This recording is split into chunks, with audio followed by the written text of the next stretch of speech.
Good morning students. आज मैं आपको बिहाइव बुक के lesson number 6 mid term second का जो लेसन है my childhood written by APJ Abdul Kalam, उसकी फुल डिटेल समरी बताने जा रहा हूँ, तो सभी ध्यान से सुने। ये APJ अब्दुल कलाम के द्वारा लिखा गया है। माई चाइल्डहुड अपने बचपन के बारे में उसने बताया है। जो भी ये एक बायोग्राफी है। तो APJ अब्दुल कलाम जी बताते हैं, मेरा जन्म एक मध्यवर्गीय तमिल परिवार में पूर्ववर्ती मद्रास में रामेश्वरम के नगर में हुआ, जो एक द्वीप है। मेरे पिता जैनुलबदीन के पास न तो अधिक औपचारिक शिक्षा थी और न ही अधिक दौलत। इन कमियों के बावजूद उसके पास बहुत मात्रा में स्वाभाविक बुद्धिमत्ता और आत्मा की सच्ची उदारता थी। उसके पास मेरी माँ असी अम्मा के रूप में एक आदर्श सहयोगी था। मुझे उन लोगों की ठीक ठाक गिनती याद नहीं है जिन्हें वह प्रतिदिन भोजन खिलाती थी, किंतु मैं इस बारे में निश्चित हूँ कि हमारे साथ भोजन करने वाले बाहरी लोगों की गिनती उससे कहीं अधिक हुआ करती थी, जितने कि हमारे परिवार के सभी सदस्य कुल मिलाकर बनते थे।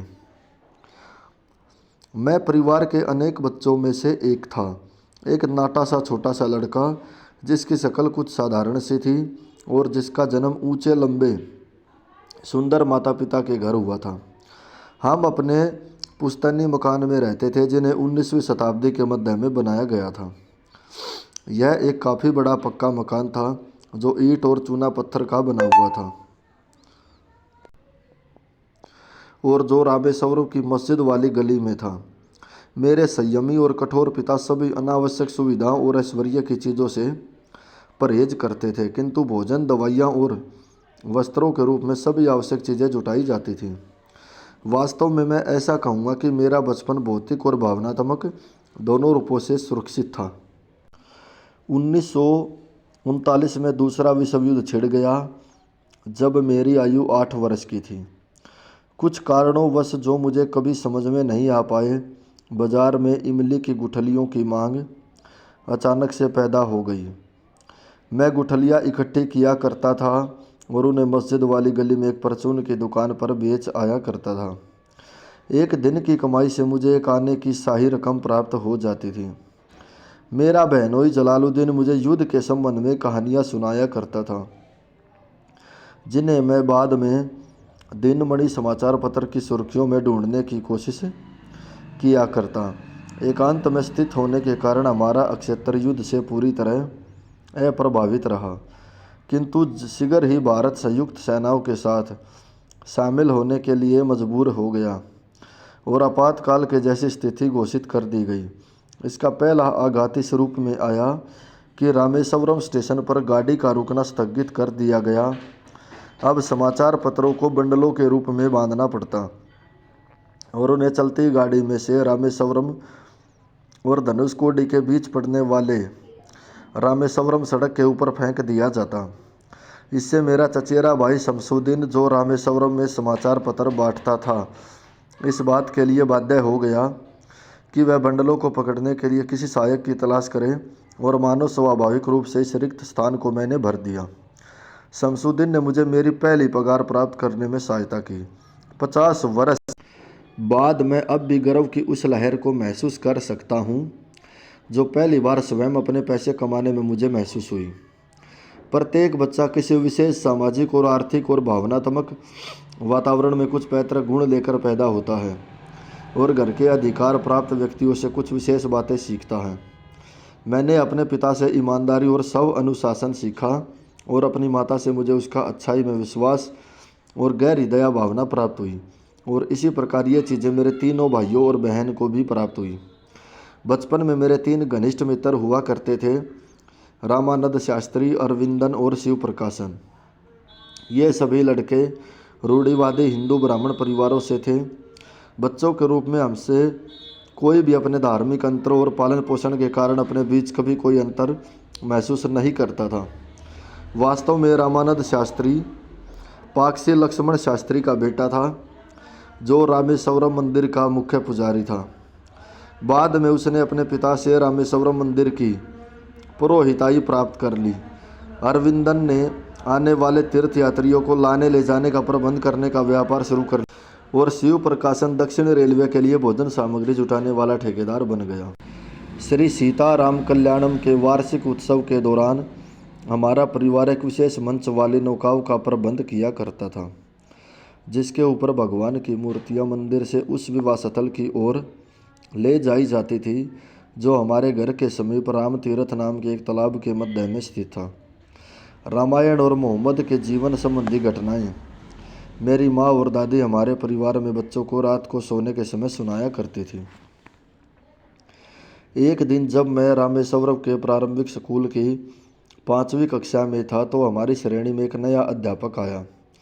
मैं एक टोपी पहना करता था जिससे मेरे मुसलमान होने का पता चलता था और मैं सदा पहली पंक्ति में रामानंद शास्त्री के बगल में बैठा करता था जिसने पवित्र जनेऊ पहना होता था। नया अध्यापक एक मुसलमान लड़के का एक हिंदू पुरोहित के लड़के साथ बैठना सहन नहीं कर सका। हमारे सामाजिक दर्जे के मुताबिक जैसा कि नए अध्यापक ने इसे समझा, मुझे पिछली बेंच पर जाकर बैठने के लिए कहा गया। मुझे बहुत उदासी हुई और रामानंद शास्त्री को भी। वह पूरी तरह निराश प्रतीत हो रहा था। जब मैंने अंतिम पंक्ति में जाकर अपना स्थान लिया, जब मुझे अंतिम पंक्ति में भेज दिया गया, तो उस समय की उसकी रोती हुई शक्ल ने मेरे ऊपर एक स्थायी प्रभाव छोड़ दिया। स्कूल के बाद हम घर चले गए और घटना के बारे में अपने अपने माता पिता को बतलाया। लक्ष्मण शास्त्री ने अध्यापक को बुलवाया और हमारी उपस्थिति में अध्यापक से कहा कि वह सामाजिक असमानता और सांप्रदायिक असहनशीलता का विष मासूम बच्चों के मन में न भरे। उसने अध्यापक से 2 टूक शब्द में कह दिया कि वह या तो क्षमा मांग ले अथवा स्कूल और द्वीप छोड़कर चला जाए। अध्यापक ने न केवल अपने व्यवहार पर खेद व्यक्त किया अपितु दृढ़ निश्चय की वह प्रबल भावना जो लक्ष्मण शास्त्री ने व्यक्त की थी, उससे वह युवा अध्यापक अंत में सुधर गया। कुल मिलाकर रामेश्वरम का छोटा सा समाज भिन्न भिन्न सामाजिक वर्गों में बटे होने के संबंध में बहुत अटल था। फिर भी मेरा विज्ञान का अध्यापक शिव सुब्रमण्य अय्यर यद्यपि एक रूढ़िवादी ब्राह्मण था और उसकी पत्नी बहुत परंपरावादी थी, फिर भी वह एक प्रकार का विद्रोही था। उसने सामाजिक बंधनों को तोड़ने के लिए अपना पूरा यत्न किया ताकि विभिन्न पृष्ठभूमियों के लोग सुगमतापूर्वक एक दूसरे से मिलजुल सकें। वह मेरे साथ अनेकों घंटे बिताया करता था और कहा करता था, कलाम मैं चाहता हूँ कि तुम्हारा विकास इस तरह से हो कि तुम बड़े बड़े नगरों के उच्च शिक्षा प्राप्त लोगों के साथ बराबरी के स्तर पर खड़े हो सको। एक दिन उसने मुझे अपने घर पर भोजन के लिए निमंत्रित किया। उसकी पत्नी इस विचार से स्तब्ध कि मुसलमान लड़के को उसकी विधि विधान द्वारा पवित्र किए गए रसोई घर में भोजन करने के लिए बुलाया जाए। उसने मुझे अपने रसोई घर में भोजन परोसने से इनकार कर दिया।